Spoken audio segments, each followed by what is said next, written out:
நல்லா ரெட் கலரில் இருக்க இது தான் blood worms. One of the high protein content for fishes. நீங்கள் ஃபிஷ்ஷோட க்ரோத்தை இம்ப்ரூவ் பண்ணுறதுக்கு, கலர், எனர்ஜி அண்ட் ப்ரீடிங்கை ஸ்டிமுலேட் பண்ணுறது எல்லாத்துக்குமே இதை யூஸ் பண்ணலாம். ஆல்மோஸ்ட் எல்லா ஃபிஷ்ஷுமே இதை வந்து லைக் பண்ணி சாப்பிடும். நீங்கள் என்ன தான் பெலட் ஃபீடிங் கொடுத்தாலும் இந்த மாதிரி லைவ் ஃபீட் கொடுக்குறப்போ உங்கள் ஃபிஷ்ஷோட க்ரோத் அண்ட் கலர் என்ஹான்ஸ்மெண்ட் நீங்கள் லைவாக பார்க்கலாம். And most of the carnivores and omnivores fresh and marine ஃபிஷ்ஷுக்கு இதை கொடுக்கலாம். இவ்வளோ நல்ல விஷயம் இருக்க இதில் ஒரு பிரச்சனையும் இருக்குது. இதை நீங்கள் வாங்கிட்டு வர அன்றைக்கே நீங்கள் நிறைய இறந்து நீங்கள் பார்க்கலாம். இறந்த பிளட் வார்மை உங்கள் ஃபிஷ்ஷுக்கு ஃபீட் பண்ணிங்கன்னா கண்டிப்பாக இன்ஃபெக்ட் ஆகி செத்துரும். பட் இதுக்கு ஒரு ஐடியா இருக்குது.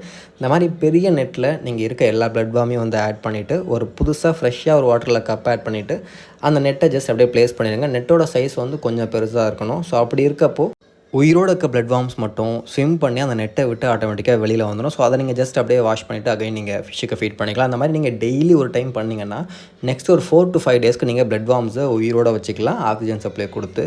இதை ஃபாலோ பண்ணாமல் விட்டிங்கன்னா வாங்கின நெக்ஸ்ட் டேவே உங்கள் பிளட் வார்ம்ஸ் எல்லாமே வந்து காலியாயிரும். அண்ட் அதை உங்கள் ஃபிஷ்ஷுக்கு ஃபீட் பண்ணிங்கன்னா கண்டிப்பாக இன்ஃபெக்ஷன் ஆகி உங்கள் ஃபிஷ்ஷும் வந்து சாகும். ஸோ இனிமேல் அந்த மெத்தடை ட்ரை பண்ணி பாருங்கள். அண்ட் பிளட் வார்ம்ஸை ரெகுலராக ஃபீட் பண்ணாதீங்க. இது ஒன் ஆஃப் தி சப்ளிமெண்ட்ஸ் தான். ஸோ 2 times a week மட்டும் பண்ணுங்கள். அண்ட் இந்த மாதிரி நிறைய வீடியோஸ்க்கு நம்ம அக்கௌண்ட்டை ஃபாலோ பண்ணாதவங்க ஃபாலோ பண்ணிக்கோங்க.